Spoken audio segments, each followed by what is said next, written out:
अब आपके बिहार में 8 चरणों में परीक्षा होगी। पहला पीटी, दूसरा मेंस, तीसरा इंटरव्यू, चौथा धरना, पांचवा लाठीचार्ज, फिर हाई कोर्ट, सुप्रीम कोर्ट और फिर सीबीआई जांच के बाद नियुक्तियां की जाएगी। पढ़ेगा बिहार, लड़ेगा बिहार, बचेगा तो नौकरी करेगा बिहार।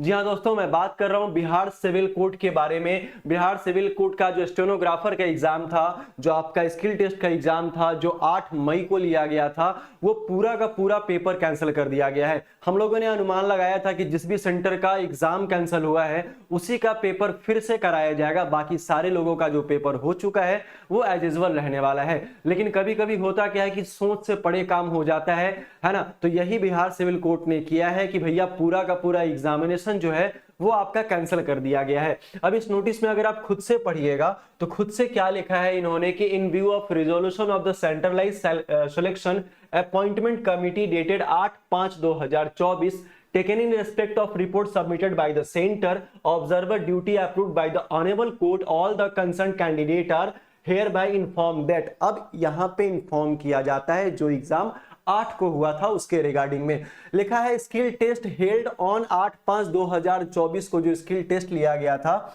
उसके रिगार्डिंग में जो आपका नोटिस 2022 को दिया गया था वो पूरा का पूरा कैंसिल कर दिया गया है। मतलब पूरा वो कैंसिल ही कर दिया गया है। उसमें से जो जिस सेंटर का एग्जाम आपका कैंसिल हुआ था वही सिर्फ कैंसिल नहीं हुआ, मतलब बच्चों को फिर से वापस से जाना पड़ेगा एग्जामिनेशन देने। ठीक है, चलिए मैंने कहा था कि भैया हम लोग जो ईमेल कर रहे हैं उससे हो सकता है थोड़ा सा इफेक्ट पड़े, कोर्ट सुन ले, लेकिन इतना क्या पता था कि कोर्ट पूरा का पूरा एग्जाम ही कैंसिल कर देगी, सारे बच्चों का एग्जाम कैंसिल कर देगी, री एग्जाम ले लेगी। भाई तैयार रहना। रीडर वाले को भी मैं बता देना चाह रहा हूं, जिन लोगों का अच्छा गया खराब गया वो बाद की बात है, लेकिन जिस तरीके से हमारे टेलीग्राम चैनल या फिर बच्चों ने जितना प्रयास किया है, मैं क्या हूं, मैं तो एक माध्यम हूं भाई, मीडियम हूं, जो आप लोगों का बात मैं यहां लेकर आता हूं जिन लोगों का परेशानी होता है। ठीक है, तो जिन बच्चों ने ईमेल कंटिन्यू करा है और अभी तक कंटिन्यू कर रहे हैं, आज भी सुबह ईमेल हुआ है, इसलिए मैंने कहा टेलीग्राम चैनल को ज्वाइन कर लीजिए और इस चैनल को जरूर से सब्सक्राइब करिएगा। एक बार वीडियो को शेयर करना बनता है उन जरूरतमंदों लोगों तक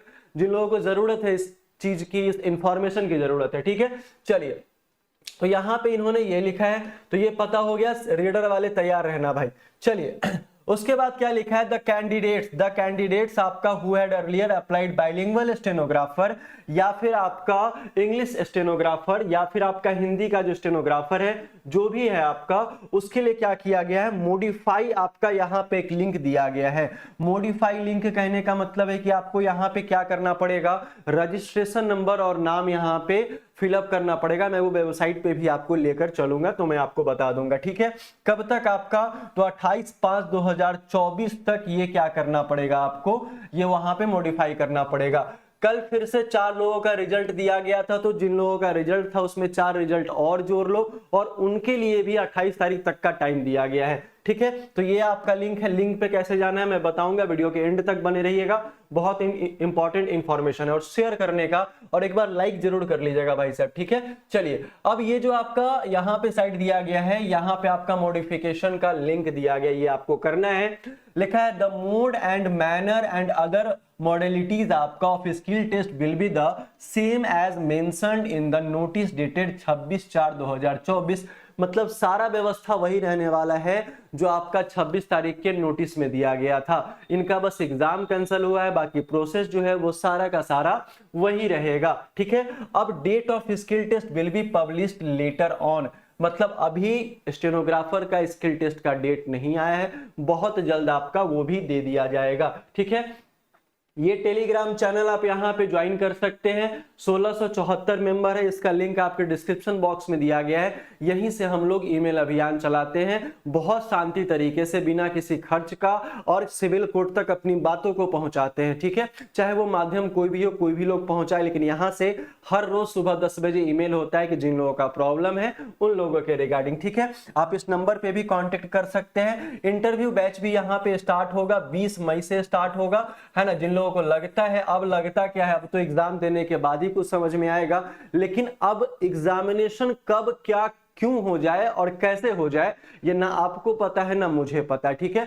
तो 20 दिन 25 दिन का समय मुझे लगता है कि और 1 महीने का समय दिया गया है इन सारे चीजों के लिए कि 20-25 दिन में आपका एग्जाम भी ले लिया जाएगा 1 महीने के अंदर। उसके बाद इंटरव्यू का भी बहुत जल्द व्यवस्था करा दिया जाएगा, ठीक है, तैयार रहिएगा। चलिए अब यहाँ पे हम लोग क्या करते हैं कि मैं आपको वेबसाइट पे लेके चलता हूं। वेबसाइट पे हम लोग बारी बारी से सारे कुछ को देख लेंगे और हाँ, देखने के बाद हम लोग यहाँ पे क्या करने वाले हैं कि वहां पे देखेंगे कि क्या क्या हम लोगों से मांगा गया है। अब डिस्ट्रिक्ट कोर्ट पटना के वेबसाइट पे यहाँ पे चलेंगे हम लोग, जरा ध्यान दीजिएगा। तो ये देखो, ये तो कल का नोटिस है, ये भी कल का ही नोटिस है, लेकिन मैंने लेट से देखा, मैं टेलीग्राम चैनल पे पहले अपडेट कर दिया हूं। तो यहाँ पे क्लिक करेंगे, तो जैसे ही क्लिक करेंगे तो ये आपका नोटिस खुलेगा। नोटिस खुलने के बाद सेम नोटिस है जो मैंने आपको दिखाया है।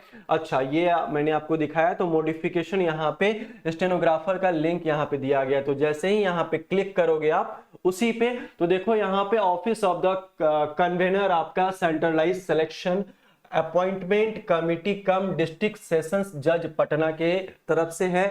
यहाँ पे स्टेनोग्राफर का जो है वो skill test, computer proficiency test आपका पोस्ट है।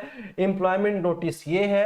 अब यहाँ पे आपका हेल्प डेस्क ईमेल आईडी भी दिया गया है, हेल्प नंबर भी दिया गया, हेल्पलाइन नंबर भी दिया गया है। ओनली फॉर स्टेनोग्राफर है, ठीक है। जिन लोगों का परेशानी हुआ है वो किस तरीके से फिलअप करे या फिर क्या करे, कुछ और बातचीत करना है तो यहाँ पे फोन लगा के उनसे बातचीत कर सकते हैं, कोई इशू नहीं है, ठीक है। अब रजिस्ट्रेशन नंबर और पासवर्ड यहाँ पे डाल के आपको सबमिट कर देना है कि आपका फिर से मॉडिफाई वो चीज हो जाए, ठीक है। बातें समझ में आ रही है। अब मैं बात कर रहा हूँ रीडर के बारे में। रीडर का भी जिन लोगों का, खैर रीडर में तो बहुत ज्यादा परेशानी हुआ है। स्टेनोग्राफर में जिन लोगों का कैंसिल हुआ था सिर्फ उन्हीं लोगों का कराना था, ठीक है, लेकिन इन्होंने पूरा का पूरा कैंसिल कर दिया। तो मुझे रीडर के बारे में भी पूरा का पूरा चांस लगता है कि पूरा एग्जाम कैंसिल होगा वहां भी, अगर ये मन में बिठा लेंगे कि उन तक ये बात सही पहुंच जाएगा। अभी तक पहुंच गया होगा मुझे भी जहां तक लग रहा है, ठीक है, क्योंकि 1000 बच्चों ने ईमेल किया और वो कंटिन्यू पिछले 4 दिनों से करे जा रहे हैं, ठीक है। तो आज शाम तक ही या फिर कल तक ही कुछ नोटिस जारी होने का संभावना है आपका। तो तैयार रहिएगा और अपनी जो आपका जो स्पीड है, शॉर्ट हैंड का है या फिर टाइपिंग का स्पीड है, उस पर कंटिन्यू काम करते रहिए। अब तो आपके पास भी बहाना नहीं और मैं भी बहाना नहीं सुनूंगा या फिर सिविल कोर्ट भी बहाना नहीं सुनेगी। इससे पहले आप खुद का बहाना खुद नहीं सुनिए, ठीक है। तो प्रैक्टिस जारी रखिए और इस बार किसी भी तरीके का लोचा नहीं होना चाहिए, ठीक है। तो फटाफट से एक बार चैनल को सब्सक्राइब कर लीजिएगा, वीडियो को शेयर करते रहिएगा और एक बार लाइक वीडियो को जरूर कीजिए। कमेंट फिर से कीजिएगा क्या कोई परेशानी है, क्या कोई दिक्कत है, चाहे वो किसी भी रिगार्डिंग हो, हम आपके लिए हमेशा से खड़े हैं, ठीक है। तो ये आपका आपने एक बार देख लिया और इसमें तो कुछ नहीं है। अब देखो, जो भी आपका नोटिस आता है ना वो डिस्ट्रिक्ट कोर्ट पटना पे ही आता है। तो इस वेबसाइट को देख लो, स्क्रीनशॉट ले लो, मोबाइल में टाइप करना डिस्ट्रिक्ट कोर्ट पटना और उसके बाद यहाँ से नोटिस के बाद रिक्रूटमेंट्स पे जाना, तो आपको सारा का सारा यहाँ पे नोटिस दिखाई देने लगेगा। चाहे वो आज का हो, चाहे वो किसी और दिन का हो, वो आपका पूरा डेट वाइज यहाँ पे 22 का भी है, यहाँ पे 4थे महीने का, ठीक है। तो ये सारा का सारा आपको दिखेगा, ठीक है। चलिए हम लोग मिलते हैं फिर से नेक्स्ट वाले वीडियो में, तब तक के लिए बहुत बहुत धन्यवाद। जय हिंद।